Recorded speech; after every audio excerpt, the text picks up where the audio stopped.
So we've got our first teams through to the main event from the play-ins, T1 and TES. So I think let's just talk about them really quickly. T1 had two very quick series against Estrol and FlyQuest. Against Estrol, there isn't really much to say. Like, T1 drafted rather standard for them, they played rather standard for them, and they won relatively comfortably. Like, sure, they had, like, some lapses in concentration in a sort of G2-esque way, but, like, they looked fine despite that. And then when you get into, like, their second series against FlyQuest, you can sort of just forget about all the mistakes they made against Estrol. And, like, Estrol got some pretty nice advantages as well in the lane swap, but, like, in game 2, that is, specifically. But, like, T1 basically neutralized them, and then they went on to win pretty comfortably anyway. Against Fly, like, T1 continued to play, like, in a way that was very standard for them. They had Guma 6-0 at 10 minutes into game 2. They won the opening game in 17.5 minutes, and then they won the BO3 in the fastest time ever for an international BO3 in League of Legends. So, like, yeah, I think they look pretty good for main event. I think we can sort of just, like, get rid of a lot of our worries, like, not ones we have pre-tournament, but, like, ones from the Estrol game. They look good enough for the main event. They very much look like a top 3 contender right now. In contrast, we sort of TES, right? They had two very different BO3s.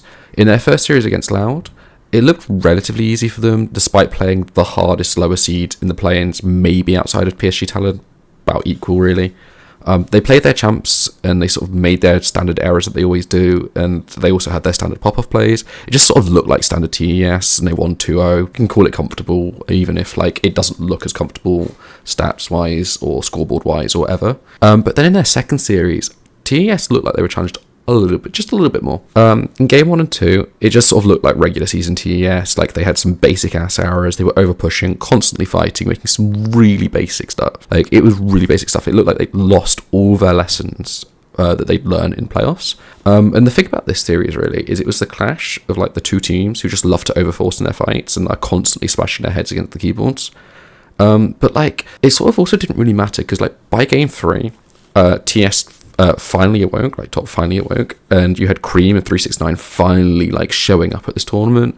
It looked fine. Game 3 looked fine, but, like, I don't think we can take game 3 and, like, brush aside everything else like we did with T1, because despite, like, them winning that game quite comfortably, I still have some serious concerns when it comes to them.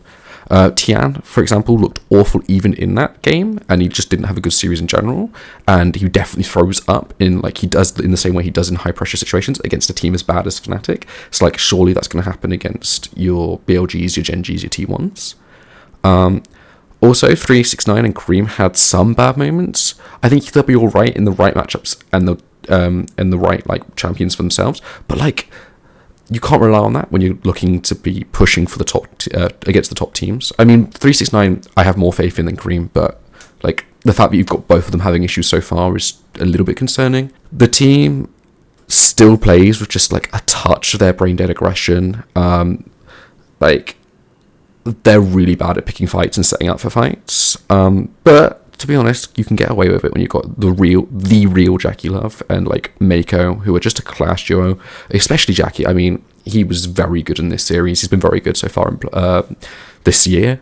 We've also already seen, as well, one thing that, like, TS can really take as a bit of confidence is we've already seen that their floor is enough to beat, like, the 6th, 7th best team at this event. So, like, if that's their floor, how far can they go if they hit their ceiling, right?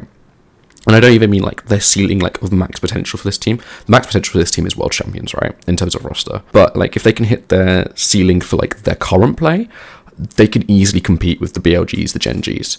It's just whether they can do that at the right time so they can make a run. I personally don't think they're going to do that. I think, realistically, if I was to make a tier list right now, I would put them on the same tier as G2, which would be the tier above Fnatic, but tier above Fnatic and TL, but it'd be like a tier below or 2 tiers below your T1s, your Gen Gs, and your BLGs. So yeah, that's sort of all I have to say.